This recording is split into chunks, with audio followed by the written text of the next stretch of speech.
असुर welcome to the dark side. जैसा कि इसका नाम है, हमें शो में हर एक पॉजिटिव कैरेक्टर की डार्क साइड दिखाई जाती है कि वो कितने डार्क हो सकते हैं। भाई इसका सीजन 1 2020 में आया था और 2020 की बेस्ट वेब सीरीज का खिताब अपने नाम रख के गया था। और यही वो शो है जिसने बूट सेलेक्ट को एक अमेजॉन प्राइम या नेटफ्लिक्स जितना नाम दिया। अगर बूट सेलेक्ट को कोई OTT प्लेटफॉर्म बोलने लायक बना के गया है तो वो ये असुर है। और अब सब जानते हैं दूसरा सीजन आने की रीत स्टार्ट हो चुकी है, तो इसका दूसरा सीजन कंफर्म आने वाला है। हाँ, थोड़ा टाइम लग सकता है, मे बी ज़्यादा टाइम लग सकता है, पर आएगा तो जरूर। तो हम आज शो की थोड़ी सी शॉर्ट में स्टोरी एक्सप्लेन करेंगे। So let's go. मेरा नाम है उपदेश एंड आप देख रहे हैं सेकंड एम टीवी, जहाँ पर हम साइंस और मूवी का मिक्सचर बनाकर बात करते हैं। तो लेट्स गो।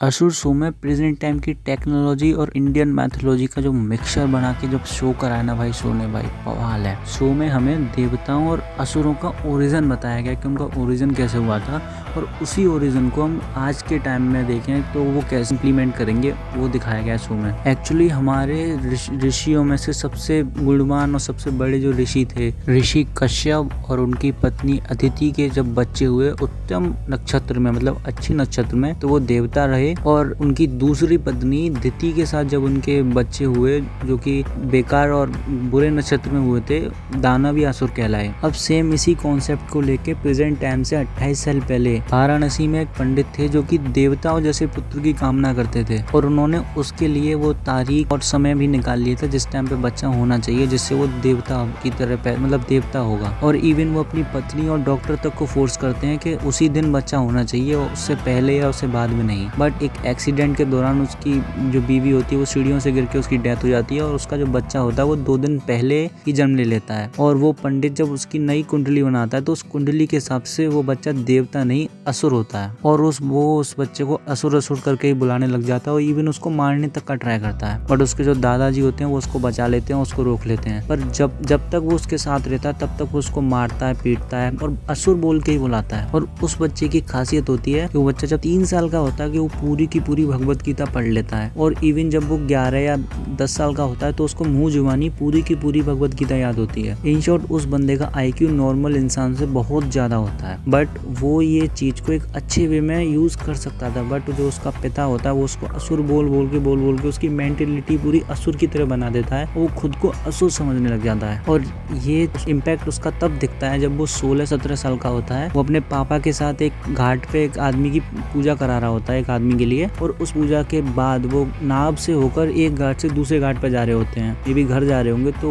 जो उसके पंडित जी होते हैं उससे पानी मांगते हैं, पानी का लोटा मांगते हैं, वो लोटा उन्हें देता है, वो लोटे से पानी पीते हैं और पानी पीते ही मर जाते हैं। और अपने बाप को मरता देख उस बच्चे के चेहरे पे एक भी शिकस्त नहीं होती, कुछ नहीं होता भाई, वो बच्चा खुश तक होता है, और वो बच्चा वो लोटा तक पानी में फेंक देता है एविडेंस को छुपाने के लिए। इस जगह शो में हमको शुभ की पहली बार डार्क साइड दिखाई जाती है कि उसके अंदर जो डार्क साइड है वो कैसी है। अब जिस आदमी के लिए वो पूजा करा रहे होते हैं वो पंडित जी और उनके बेटे, वो एक्चुअली में डीजे होता है धनंजय राजपूत, जो कि CBI का एक फॉरेंसिक एक्सपर्ट होता है। वो कैसे भी पता लगा लेता है कि उस जो पंडित है उसकी डेथ जहर से हुई है, और उसको बच्चे पर डाउट भी हो जाता है कि शुभ ने ही अपने पिता की का कत्ल किया है जहर पिलाकर या जहर देकर। पर उसके पास कोई प्रूफ नहीं होता, तो वो नकली प्रूफ बनाकर उसको जेल पहुंचा देता है, और इवन वो उसकी नकली डेट ऑफ बर्थ भी बनाता है जिसकी वजह से वो डायरेक्ट जेल जाए, ना कि बाल सुधार केंद्र। बट ये चीज निखिल को पसंद नहीं आती। निखिल डीजे का एक तरीके से स्टूडेंट समझ लो, वो भी फॉरेंसिक एक्सपर्ट ही है CBI में, वो उसके अंडर काम करता है। वो चीज उसको पसंद नहीं आती, उसको बहुत टोकता है कि मैंने आपको कभी गलत काम करते नहीं देखा, पर आज आप गलत हैं, मैं आपका इस चीज में साथ नहीं दे सकता। वो ये चीज बोलता है, और वो कंपनी मतलब CBI से रिजाइन करके देश छोड़कर चला जाता है, फॉरेन कंट्री चला जाता है। अब इस जगह पे हमको धनंजय राजपूत की डार्क साइड दिखाई गई है कि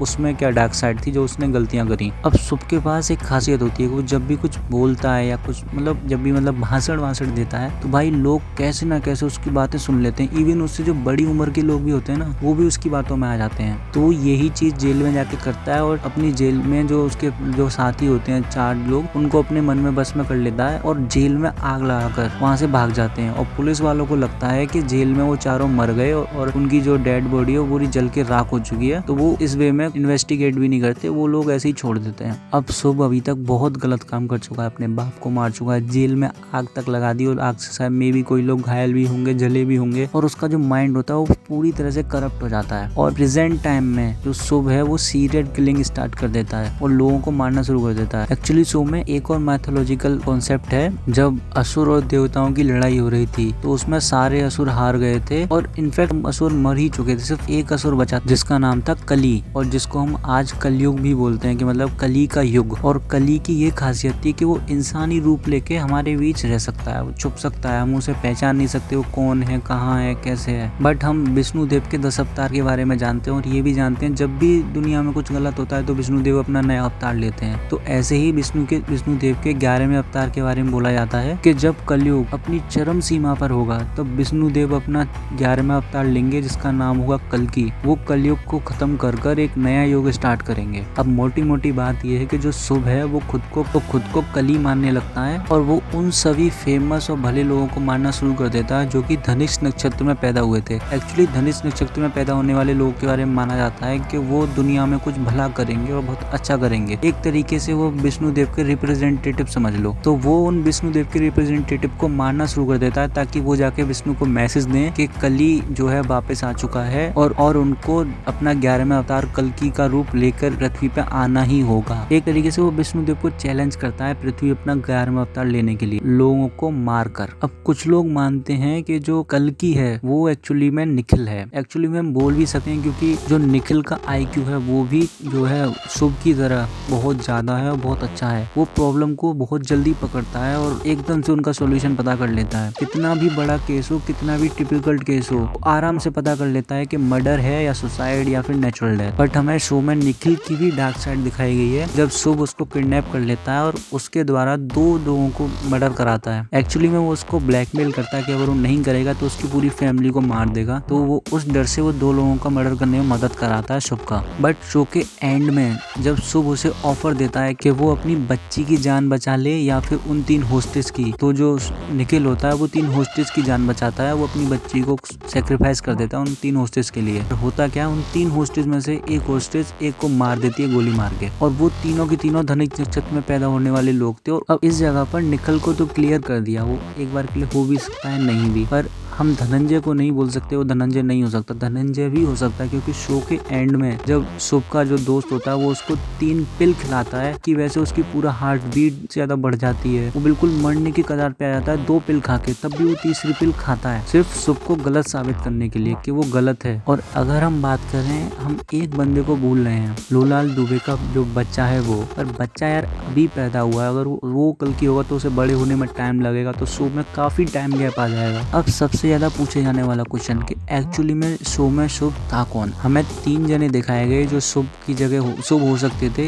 एक केशव, एक जो CBI में था वो, और एक वो जिसने निखिल को किडनैप किया था और जो निखिल के पास रहता था। जो निखिल के पास रहता था वो शो में जब धनंजय को मारने जाता है तो बताता है कि वो शुभ नहीं है। और केशव जब वो धनंजय उसका इंटेरोगेशन ले रहा होता है तो वो भी बोलता है कि वो बच्चा सुधर सकता था अगर तुम उसे मौका देते तो, मतलब वो भी एक तरीके से शुभ नहीं है। और बचा वो CBI वाला, तो वो CBI वाला जो है वो हूबहू शुभ जैसा लगता भी है, उसकी आंखें भी उसकी तरह ही हैं। पर वो भी शो में एक बात बोलता है कि जब वो स्कूल में था तो उसकी टीचर ने उससे कुछ बोला था और उसने टीचर का सिर फोड़ दिया था। पर अगर हम शुभ को देखें तो शुभ तो कभी स्कूल गया ही नहीं क्योंकि उसका IQ इतना ज्यादा था कि उसका बाप डरता था लोगों को बताने से कि मतलब लोग असुर समझते तो उस भाई पूरे परिवार को ही मार देते। अपने आप से ही पढ़ाया होगा मार पीट के या खुद ही पढ़ा होगा वो। अब मे भी हो सकता है वो स्कूल गया हो, पता चले। पर एक चीज है जो हम भूल रहे हैं, क्योंकि जेल से 4 लोग भागे थे। अब 4 में से 3 लोग हमको दिखा चुके हैं शो में, चौथा बंदा हमें अभी तक नहीं दिखाया। हो सकता है शुभ वो भी ना हो, वो चौथा बंदा हो। अब जो भी कुछ है वो हमको शो देखकर ही पता चलेगा। अब शो जब भी आएगा, सीजन 2 जब भी आएगा, भाई हाइप है असुर की, अभी भी है। देखो एंड में बस मैं ये बोलना चाहूंगा, अगर मेरा काम आपको हल्का सा भी अच्छा लग रहा, कुछ भी उसमें अच्छा लगा है आपको, तो चैनल को सब्सक्राइब और इस वीडियो को अपने सभी दोस्तों के साथ शेयर कर दें। क्योंकि भाई बहुत लोग हैं जिन्होंने अभी तक असुर वेब सीरीज नहीं देखी। भाई 2020 में आने वाली वेब सीरीज लोगों ने अभी तक नहीं देखी। कसम से अगर किसी ने नहीं देखी तो मैं हार्डली रिकमेंडेशन करूंगा कि भाई ये देखो, ये जरूरी है। इंडियन मैथोलॉजी का जो मिक्सचर है भाई मजेदार है, बवाल है, थ्रिल के मामले में तो टॉप नॉच है, टॉप नॉच। तो आज के लिए इतना ही, हम मिलते हैं अगली वीडियो में। Have a nice day, good bye, Tata.